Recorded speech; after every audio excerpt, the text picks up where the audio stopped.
for Hispanic health. For the past 3 years, the National Minority Quality Forum has functioned as a convener of thought leaders who represent the diverse community of partners to advise the All of Us leadership. This panel is a continuation of that role. Our topic this morning is expediting the pathway from community engagement to research, the opportunity for the All of Us research program. For those who may not be aware, I'd like to take a few minutes to provide an overview of the All of Us research program.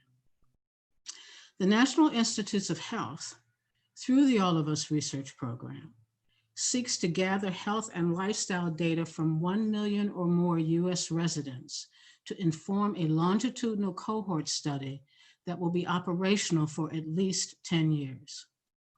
All of Us, which entered our consciousness as President Barack Obama's Precision Medicine Initiative, is an effort to enable more precise research that can lead to more effective therapies and thus reduce patient risk. Funding for the All of Us research program, up to $1.5 billion over a 10-year period, is authorized by the 21st Century Cures Act. Of particular interest to the National Minority Quality Forum, and I believe to the organizations represented on this panel, was the objective articulated by Dr. Francis Collins, the director of the National Institutes of Health, that at least 70% of the participants in the All of Us research program will represent populations that are HUBR, historically underrepresented in biomedical research. These HUBR populations include, but are not limited to, ethnic populations other than white non-Hispanic males, LGBTQ+ individuals, women of color, and individuals who reside in rural or non-metropolitan areas. The All of Us research program, therefore, represented a pathway to eliminating barriers to increasing the diversity of the population cohorts that have an opportunity to participate in clinical research. 2.5 years after full launch, approximately 300,000 individuals are fully enrolled. It's important to note that All of Us also represents an opportunity to increase the diversity of the researchers who have an opportunity to participate in clinical research. Therefore, administrative barriers to accessing the All of Us research workbench must be minimized if we are to maximize the potential of the All of Us research program to redress inequities in access to clinical research for both participants and researchers. The framework for our conversation this morning is the dawning consensus that regardless of the success of the National Institutes of Health and other research sponsors in enabling the creation of new science and evidence, our American system of research financing and delivery of both preventive and clinical services is not designed to be responsive to all populations. Indeed, I think it's accurate to state that our systems of research, financing, and delivery are designed to be, have been, and are non-responsive to certain populations. This is the foundational flaw that has engendered the cohort of Americans that are variously categorized as historically underserved, hard to find, or challenging to engage. It is not a coincidence that these populations are, to a disturbing degree, the same populations that are now described as having a social determinants of health problem. A critical function of the National Minority Quality Forum is our capacity to collect, analyze, and publish data. Our analyses indicate a predictable pattern of preventable or amenable morbidity and mortality associated with chronic diseases, influenza, pregnancy outcomes, hepatitis, and certain cancers in these same populations. It also indicates compromised outcomes of care associated with the legal, regulatory, and payment policies that govern the behavior of both the public and private sectors. When coupled with the immediacy, with the horrors of the American novel coronavirus epidemic, This raises an alarm that can no longer be ignored. As a result, the National Minority Quality Forum is initiating discussions with thought leaders in the public and private sectors regarding the need for a dramatic reimagining of the healthcare system that inculcates reduction of patient risk as the operating principle. At this point, I would like to turn to the panel to give each of our discussants an opportunity to offer opening remarks. We'll start in alphabetical order.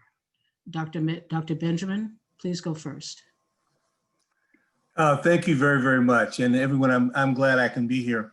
You know, as you know, our nation is not as healthy as we need to be when compared to other industrialized nations, despite the enormous amount of dollars that we spend in our health system. And the American Public Health Association has, as part of its quest, to try to make the US the healthiest. But we can't do that unless we have a system with everyone in and no one out, and everyone having equity and the ability to achieve their optimal health. And so the All of Us program is designed through our eyes to make sure that we can have the inclusiveness of all communities of color, all underserved populations, all under-resourced populations in the whole research endeavor. And obviously, as you heard earlier from Gretchen, the issue is both the patients, non-patients actually, in many cases, and the researchers themselves. We believe that, you know, if we can get everyone in and understand the implications behind science on all populations, recognizing that 99% of us are, you know, genetically the same, but it's that 1% that is really driving precision medicine in such a way, because we know that that 1% makes an enormous difference in the relationship that people have with medications, the response that they have to those medications. And we just don't have the data to be able to make those kind of correlations appropriately. This program will help us do that. And what's playing out right now in this issue where we're looking at the COVID-19 outbreak, and the fact there's a lot of research going on, but we simply do not have enough people of color in those research protocols.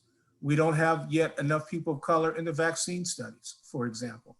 And so this kind of program can help us both encourage people to become more involved in research, to gather the data so that we can then do the cross correlations that's necessary for these better studies. So the American Public Health Association is strongly behind this program, and we want to encourage everyone to participate to the full extent.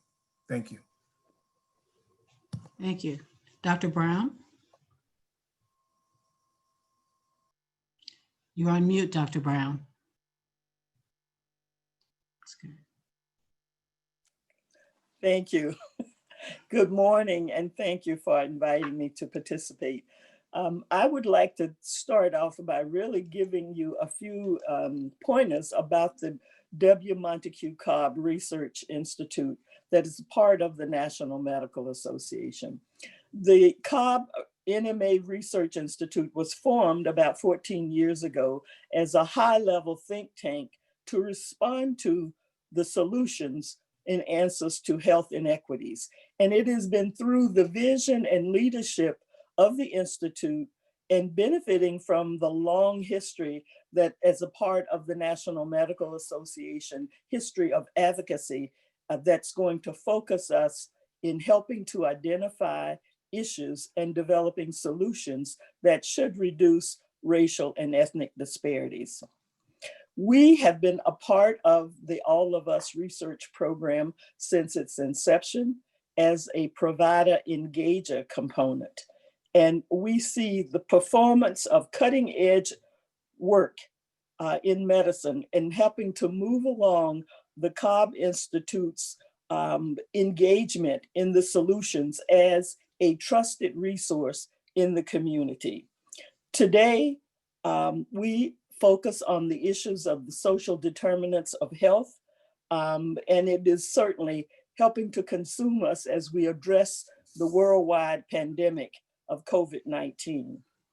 We have implemented strategies that help to provide or to identify the provider groups that will increase their education and awareness among the African American communities. We know, and from our focus groups and other awareness programs, that many patients do not participate in clinical research because their healthcare providers have not discussed it with them.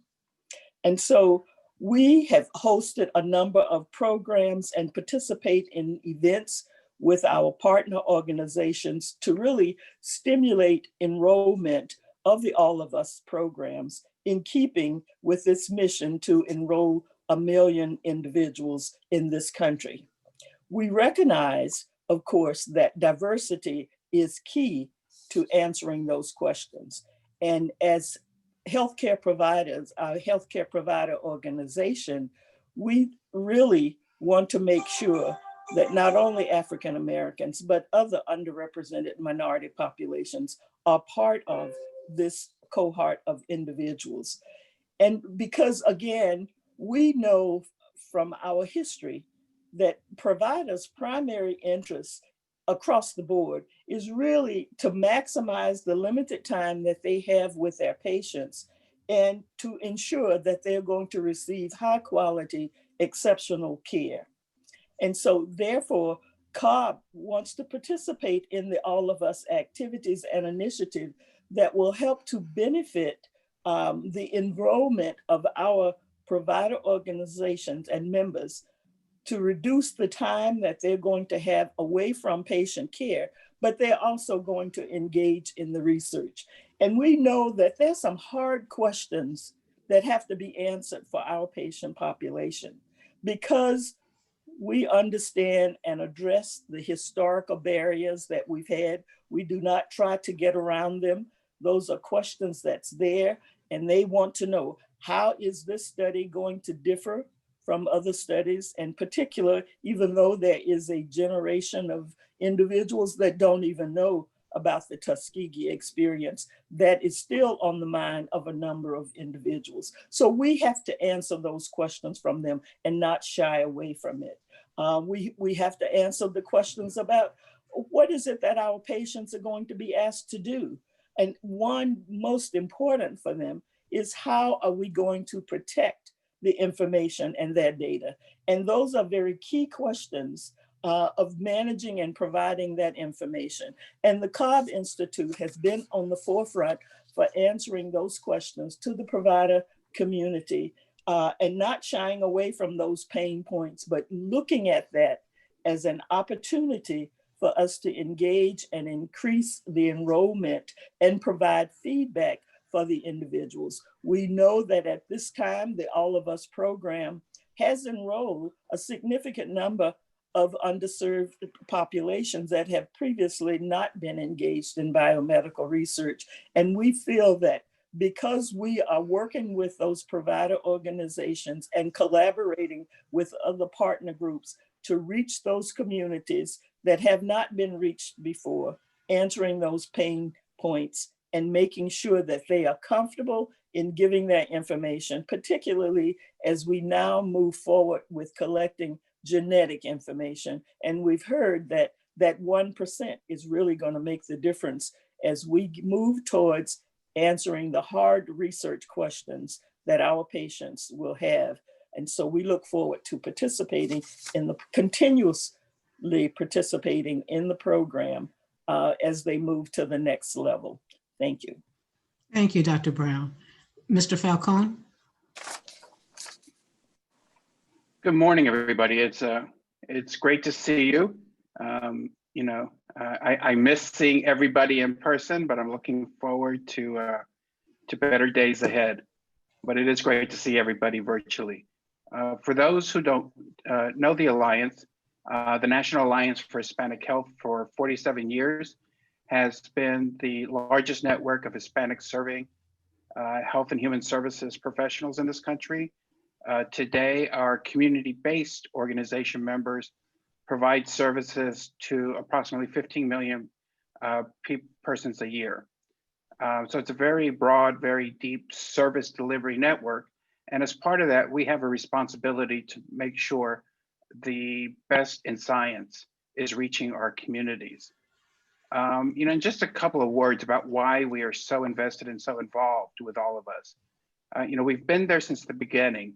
And for us, we think it's important for science. Folks often think we're involved with this simply from a civil rights perspective, but for us, this is very much about good science. As you've heard, discovery is in the differences. And if you don't have a diverse group of folks participating in research, you're going to spend an awful lot of money and miss discovery. We can be spending our research dollars a whole lot better if we're invested in diversity in research. We're going to have a lot better outcome in terms of discovery. And besides science, for us, we understand that medicine is moving to precision medicine. Care tailored to the individual, something that we have always supported. But as part of that, traditional clinical trials are changing. And big data systems are going to become critical to clinical trials of the future. And if we're not a part of those data systems in the beginning, we're going to continue to not be a part of clinical trials in the future. So for us, this is critical work. Also on the horizon, we know that artificial intelligence is changing how we deliver care. The problem is we're basing artificial intelligence on data that does not include us. So for us, all of us is also an opportunity to start driving those kind of artificial intelligence decision systems in health so that they include a full range of information so that those artificial intelligence systems don't become a harbinger of new barriers to underserved communities. I bristle a little bit at the term of hard to reach because, it's a false premise, I think. All sorts of research shows us that if traditionally underrepresented communities are asked by a trusted person in the healthcare system to be involved in clinical research, we are more likely to enroll the non-Hispanic whites in that research. And all of us is an example of that. You heard Dr. Brown mention she's been there at the beginning. We've been there at the beginning. And that's a real difference. Being invited at the beginning to help design what is going to be delivered has made a real difference in the All of Us program, being able to deliver research and registration and participation numbers that are very close to our representation as different communities in the general population. And that's a sea change. It shows that community-based participatory research works and can be done. But it didn't happen, and I want to end on this, it didn't happen by happenstance. It was very purposeful. A lot of us on this call today were involved in the original Cures legislation, and we advocated for diversity in the All of Us program to be written into the founding legislation. So I just want to lift up that role of advocacy.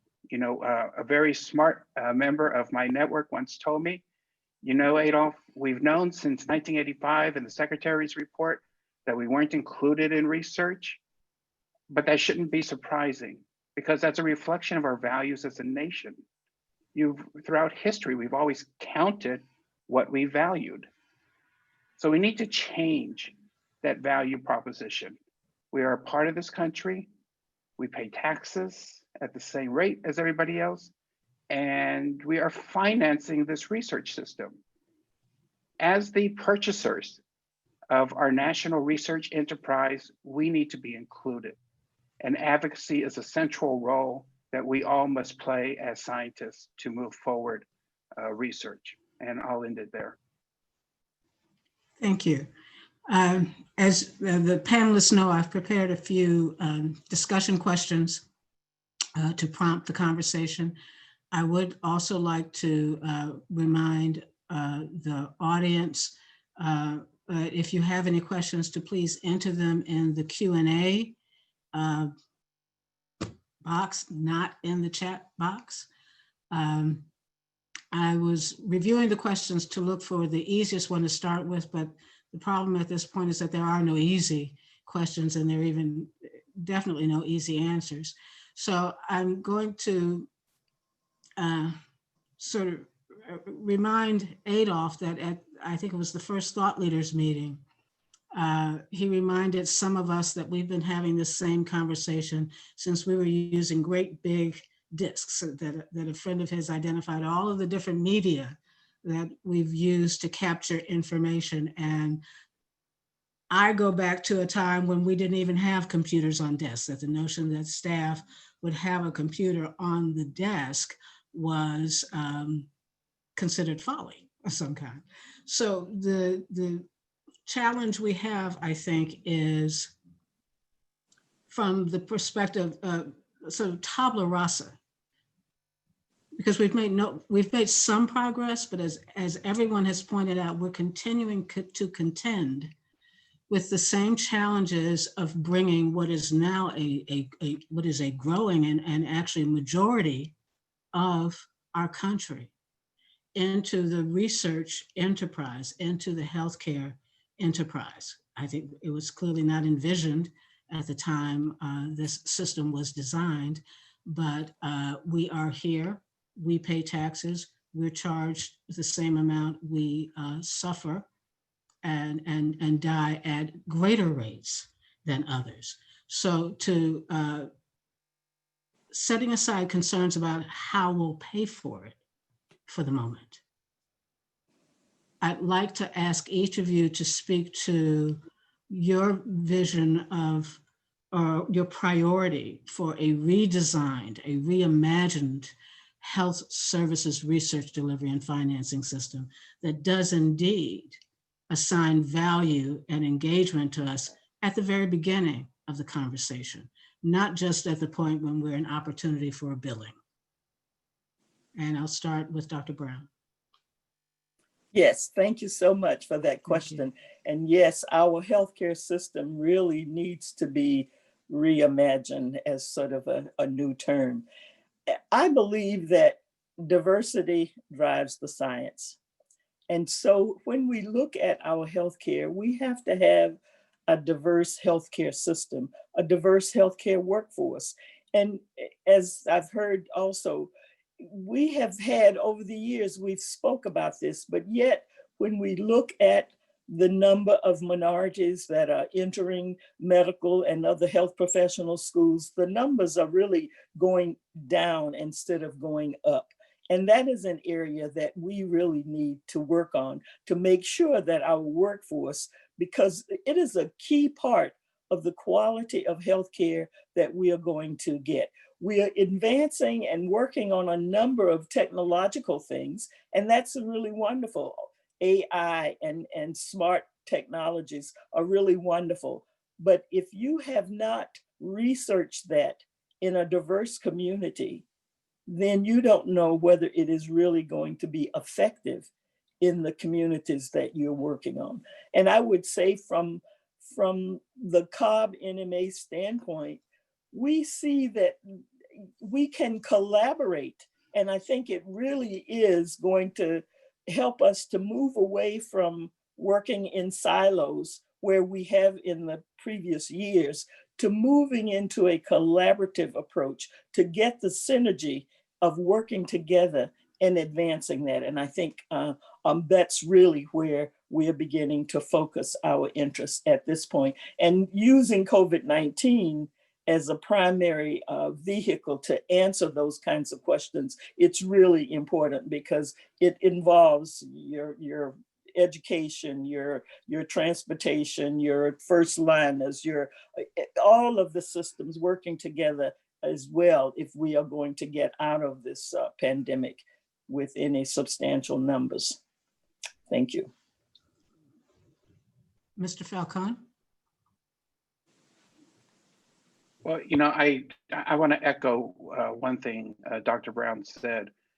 We often get enamored of high-tech solutions. Those high-tech solutions right now don't reflect us. But I think it's important to also not forget the importance of high touch. The personal interaction, the art of medicine, we can't lose, and the people matter. We've seen it in the research enterprise. All of us, to our perspective, has worked because trusted community organizations, trusted community health providers have been engaged, and they are talking one-to-one. It's that high touch is critical to advancing science.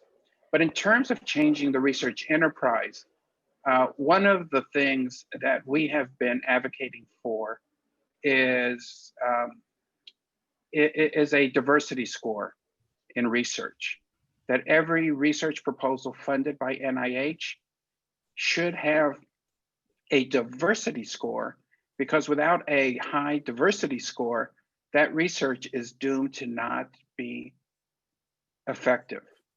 I think we need to flex our power not only as advocates, but flex our power as consumers. And within NIH funded research, as taxpayers, we are funding that research. And I think we have a right to understand whether or not proposed and funded research meets standards of diversity. And if it doesn't meet those standards, it should not be funded.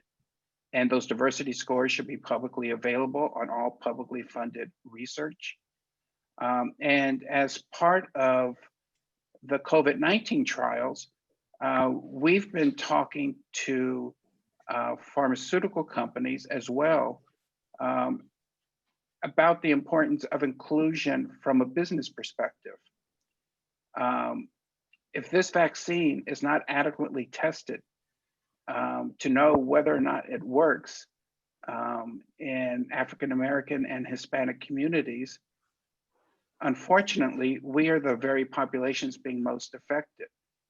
And that vaccine research is those funds invested are not going to deliver on the business case. And that's true across all pharmaceutical funded research. We are becoming a majority minority nation. The whole premise that you could have a pharmaceutical research enterprise that doesn't adequately include who are today underrepresented communities simply does not make business sense any longer. So to our mind, reinventing the enterprise means being involved as advocates, but it also means flexing our power as consumers to change the research enterprise, to change discovery, and to change delivery systems. Thank you. Dr. Benjamin? Thank you. One of the practical things is that when you go into a research program, a fair amount of what happens in the research enterprise is compensated for. But a major barrier to getting in there is basically having basic health insurance coverage.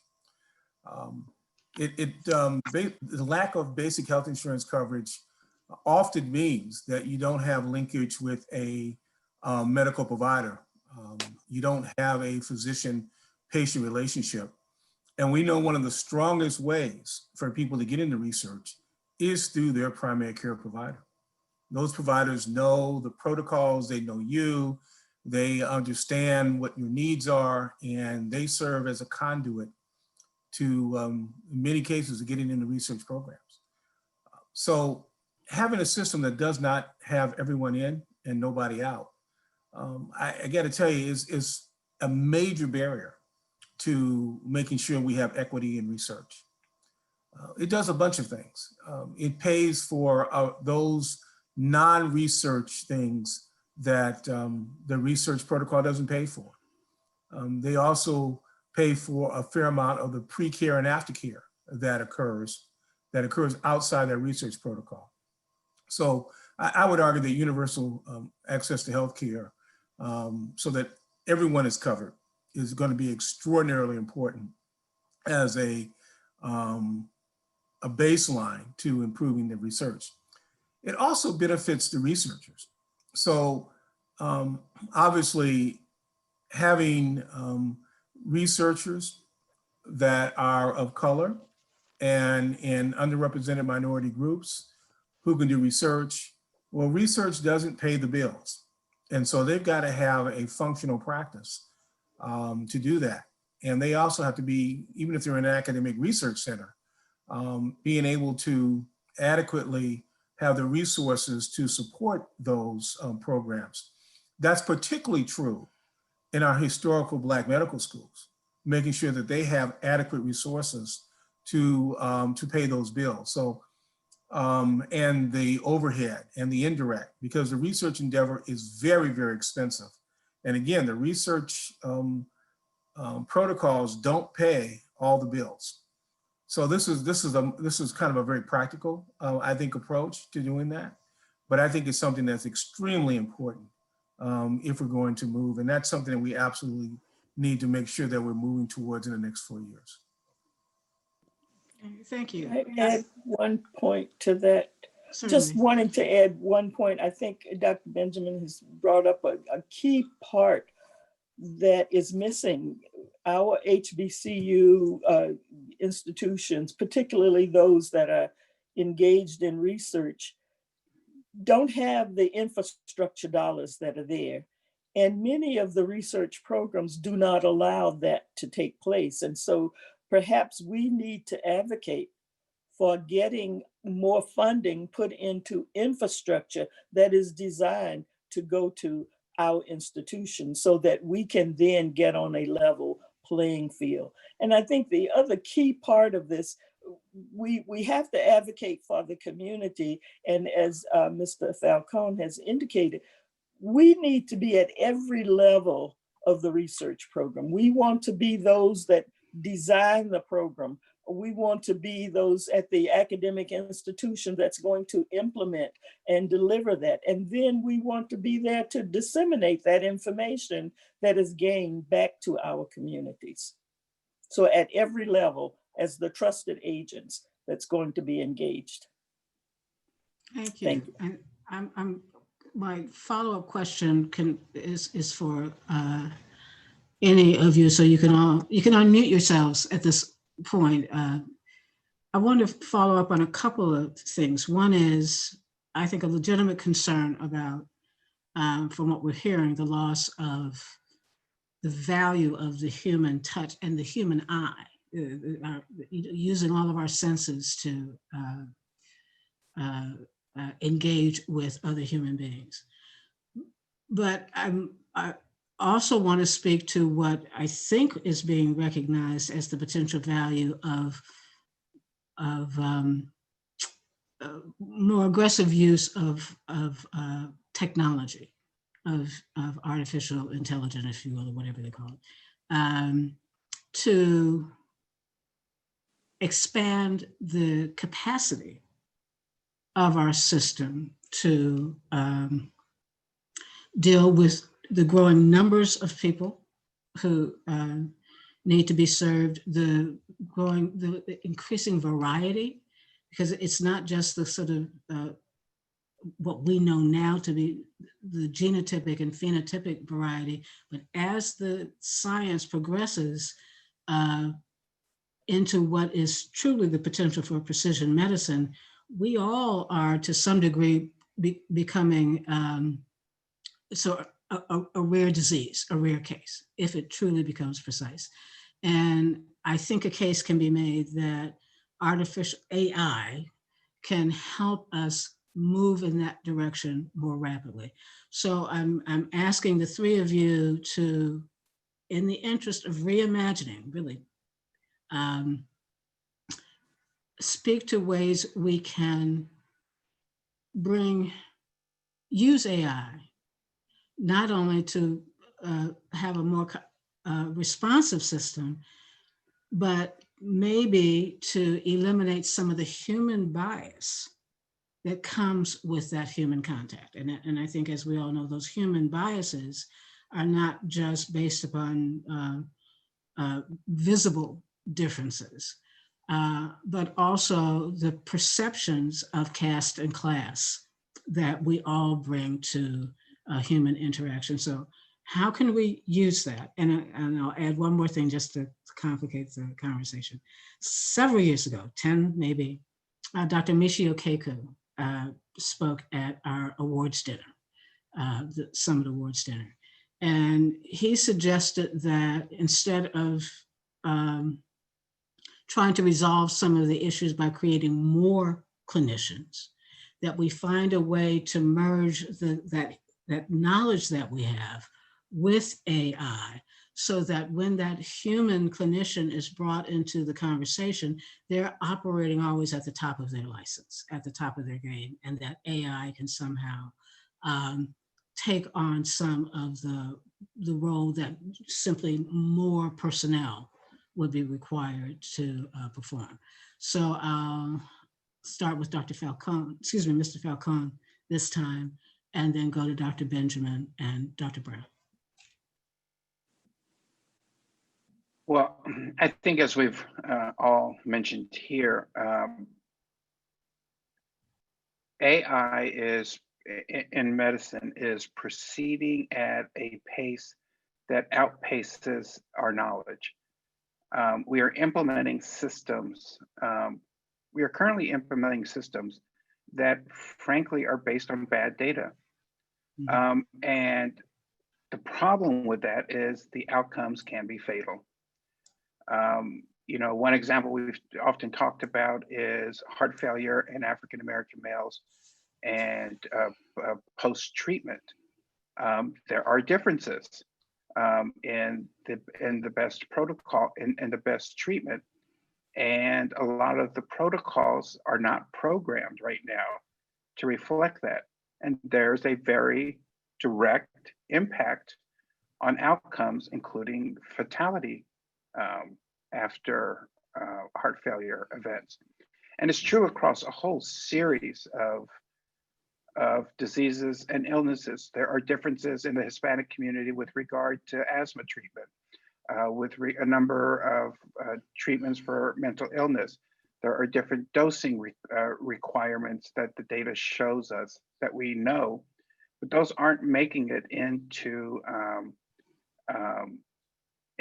artificial intelligence systems that do assisted delivery or protocols to assist providers in treatment.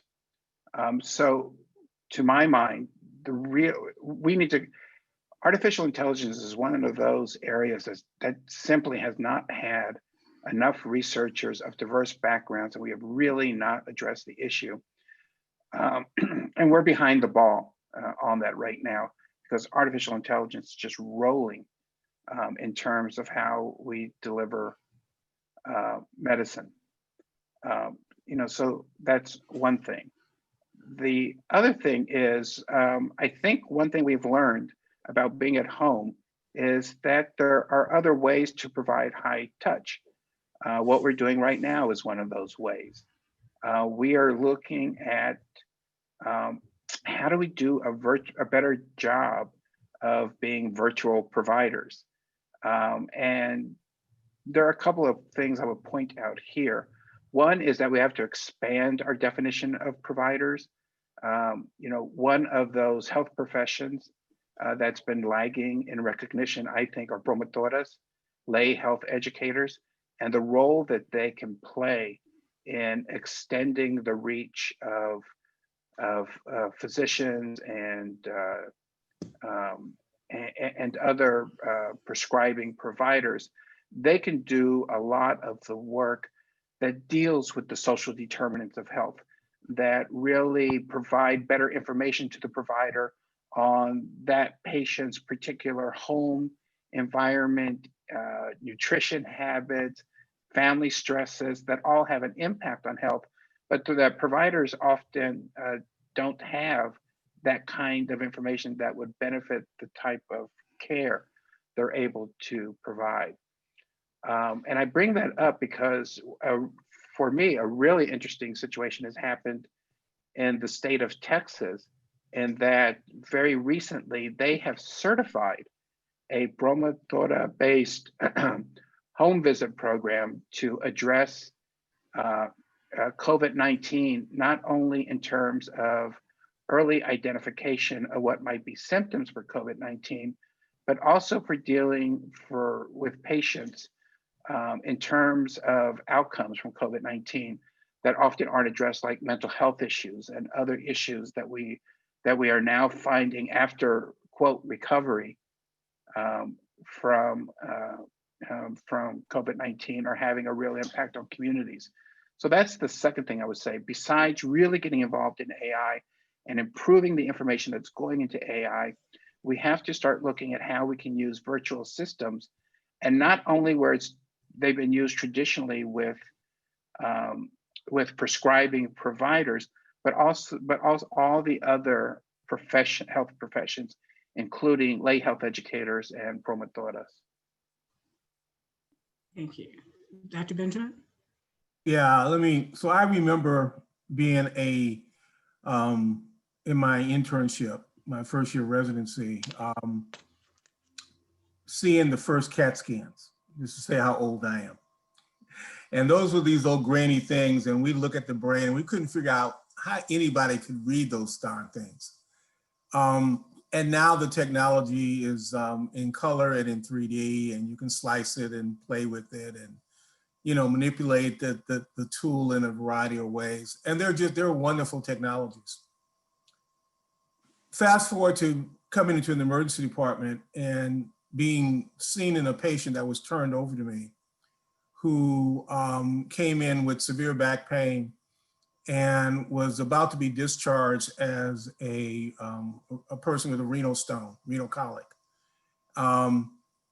And I went in because of good emergency physicians, even though the doc before me said, you can discharge this guy. That's, you know, we're just waiting for this one test to come back.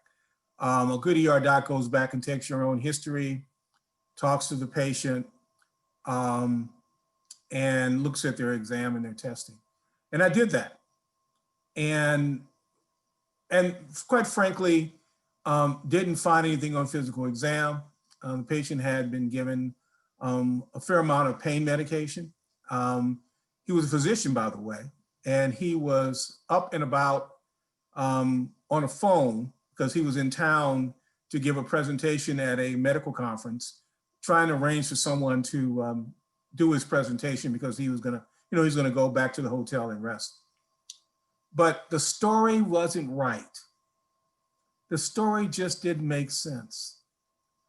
The long of that is that I went back and looked at his diagnostic tests, and they weren't quite, they were okay, but the story wasn't right.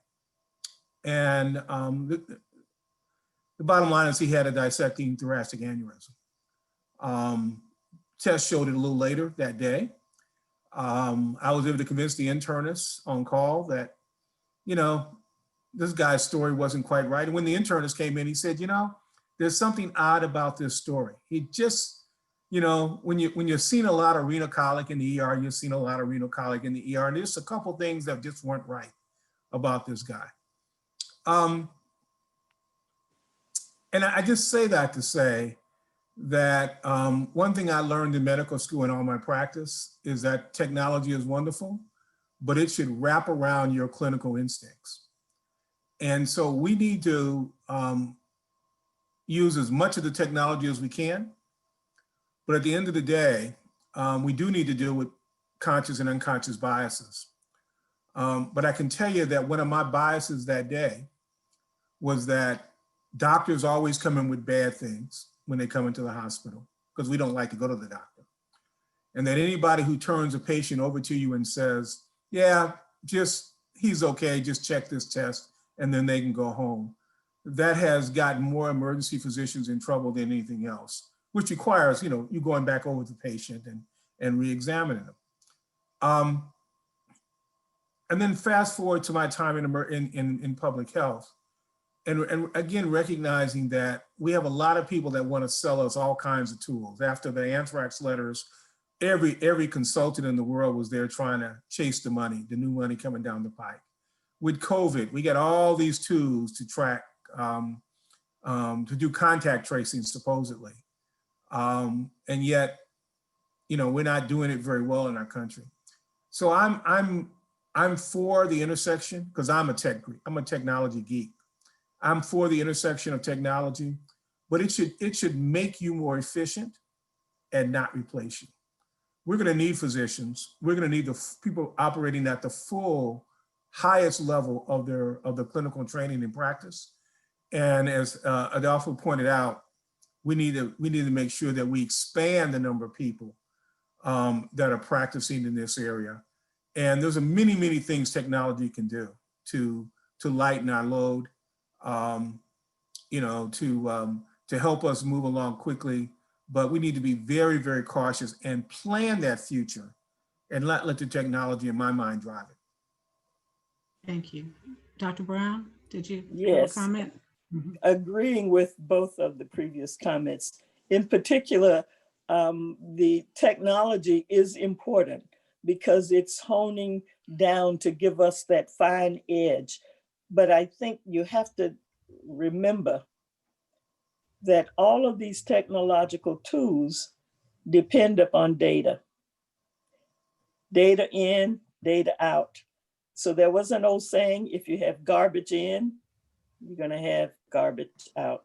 So again, we want to be very careful that we are there honing the data and that it is going to be specific for our needs when we put it in. And we should be, again, having that keen thought. I mean, human touch should never go out, because it's almost like that sixth sense that you sense that something does not quite fit. That's going to help you to, let's re-evaluate, let's go over it again, rather than saying the machine said this and this is what it should be. So I think that's really the key. And for the other part, as an oncologist, we've had patient navigators to assist us in getting that information out and bridging things with our community. And so it's really going to be key whether we have the promoteurs, the community health workers, the navigators, all working together. I mean, this is a family, and we all have a role to play. And all we need to do is work together in a synergistic way to deliver the best possible care using the technological tools, but with our common sense. We can get this done and get out of the health disparities that we're often faced with. Thank you. I'm going to, I think, what I'm hearing is, and I think we all agree, we need to find ways, make sure that we're able to engage with the technology, the artificial intelligence that we have in a way that does not further compromise the care that's provided, and keeps the human perspective in control of the conversation. And I don't mean that in a negative control, but because the presumption is that the human being, I think safe, will always ultimately care more about the outcome for the patient than the machine will. But I do also want to, and this will be the last question before we, I think, go to the Q&A box. Following up Dr. Benjamin's reference to CAT scans, one of my early jobs was doing certificate of need reviews for CAT scans in Southeastern Michigan, pursuant to Public Law 93-641, which is the only thing I remember at this point. And at that time,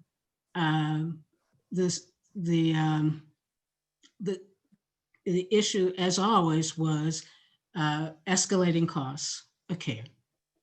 And scanners were only viewed as treatment, not diagnosis, as a tool for treatment, not a tool for diagnosing the patient.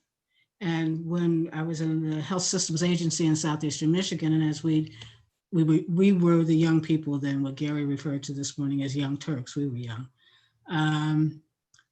We would offer suggestions that perhaps they could be used more broadly. If you can use it for the treatment, and it was particularly in the oncology space, why are we not using them as sort of as a standard diagnostic tool? And we were told we were foolish and young and didn't understand how the system really worked. And I'm saying that because I'm concerned that just as the processes were in place to constrain the introduction of new technology into the system in a way that has ultimately served to significantly enhance the quality of the care and patient outcomes. Just looking at CT scanners as an option. We're also looking at other processes that are currently in place, these clinical effectiveness reviews, qualities, other kinds of assessments, that in our concern is that they too, while a case can be made that there is a legitimate concern about expenditures on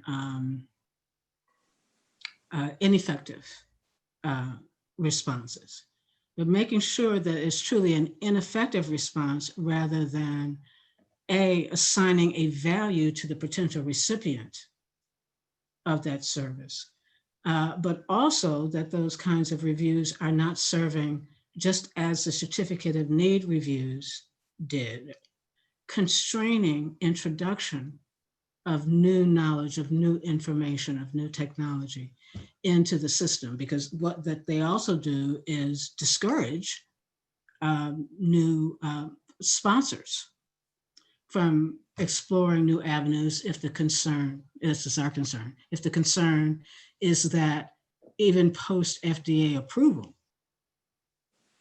that the market will not be receptive to this advance. And so I'm going to open the door to either of the three of you, any of the three of you who would like to respond first, but I would like to hear from all three. Well, let me start. I mean, as you know, the way those things were designed was around money, right? It was all about cost. It was to try to prevent very costly investments to be made in a piece of technology in one place that was duplicate something right down the street. So geography and cost were the primary drivers. Eventually, as we begin to understand more about the value in utilization, meaning recognizing that the more you did something, the better you got at it, that factor got thrown into the CON process. But we still haven't really, I think, looked at it holistically enough in terms of its value and maybe its potential value. The health system is one of the few sectors where we continue to add new technology onto old technology. New technology doesn't necessarily replace the old technology. It becomes additive. And we've got to get better at bringing in new technologies that are not additive to the system. And the other thing that happens is the cost per case doesn't necessarily go down. If you buy a radio, the next version of the radio that's even more fancier, that's fancier than that and have more bells and whistles, often is cheaper. And that doesn't happen in the healthcare space as it ought to. So the market is very perverse in the healthcare space for those kinds of things. So we don't have the full evaluation of its utility, and we quite often don't look at its future utility. All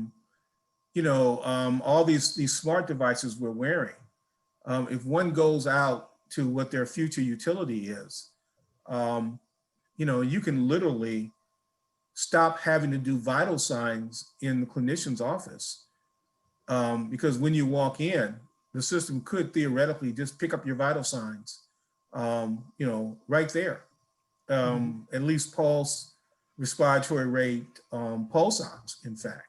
Might still have to do a blood pressure, But the point is that we're not building that technology yet in a holistic way for the future. At some point, we're going to have sensors that can measure your probably your complete blood count and the whole range of your electrolyte functions, and maybe the old chemistry tests. So we ought to recognize the fact that we need to build those technologies in a way that not only do they help us clinically, but the fact that they can really enhance our ability to understand patients. And then let me add one more thing. That data, because Dr. Brown is absolutely correct, bad data in gives you bad data out. But if you can get that good data in, and that data can be, with your permission, sent to, a database somewhere that can gather that data, and that we will ultimately need basically a patient identifier so we can get rid of duplicates, and then have the system dedupe that so that researchers can then look at population-based data without looking at individuals so that you can maintain confidentiality. Boy, that's a vision for the future. This data would just go in, and in essence, what you're doing is you're crowdsourcing. You're crowdsourcing your data, you're putting it in, you're deduping it so that it's not aligned to any individual except for the clinician that needs it to manage that individual case. We could dramatically accelerate this program and our ability to understand research and what's happening to communities through various population lenses. But what's happening? We're building individual apps. We're doing this without a grand vision. And we really need to have the grand vision, I think, if we're going to be successful at this. Okay, thank you. I would just add one point, is that I think that grand vision is really what is seen in the All of Us cohort, and that given time, we will be able to look at this broad base of data. I think the caveat that we really have to keep in mind and should be utmost in our thoughts is that all of this data and information that we're going to have should not be used in any way to be a discriminatory factor. I mean, we want to get out of who's on top and who has privilege and not. And I think with the All of Us, the data honing and the de-identification, we will be able to get those questions without having it in a discriminatory way. And that's really going to be key if we allow certain identifiers to be there to then tell us what we're looking at, and you can discriminate against one group versus the other. And that's something that we always have to be aware of. Okay, thank you. So I think here's what I'm hearing, and I think there's a consensus here, which is that we have to improve our ability, whether it's promontorists or clinicians, primary care clinicians, whether it's academic researchers or whether it's artificial intelligence.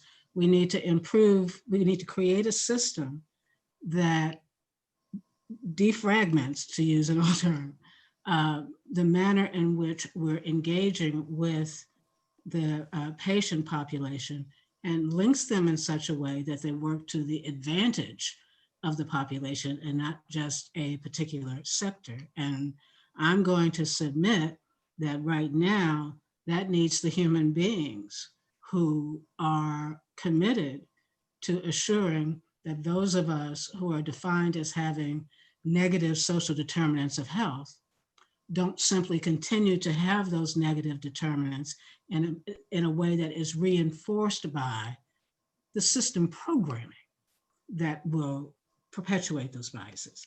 So I think I think I'm at the end of our time, but I'm going to ask each of you if you have a closing statement you'd like to make, 30 seconds each.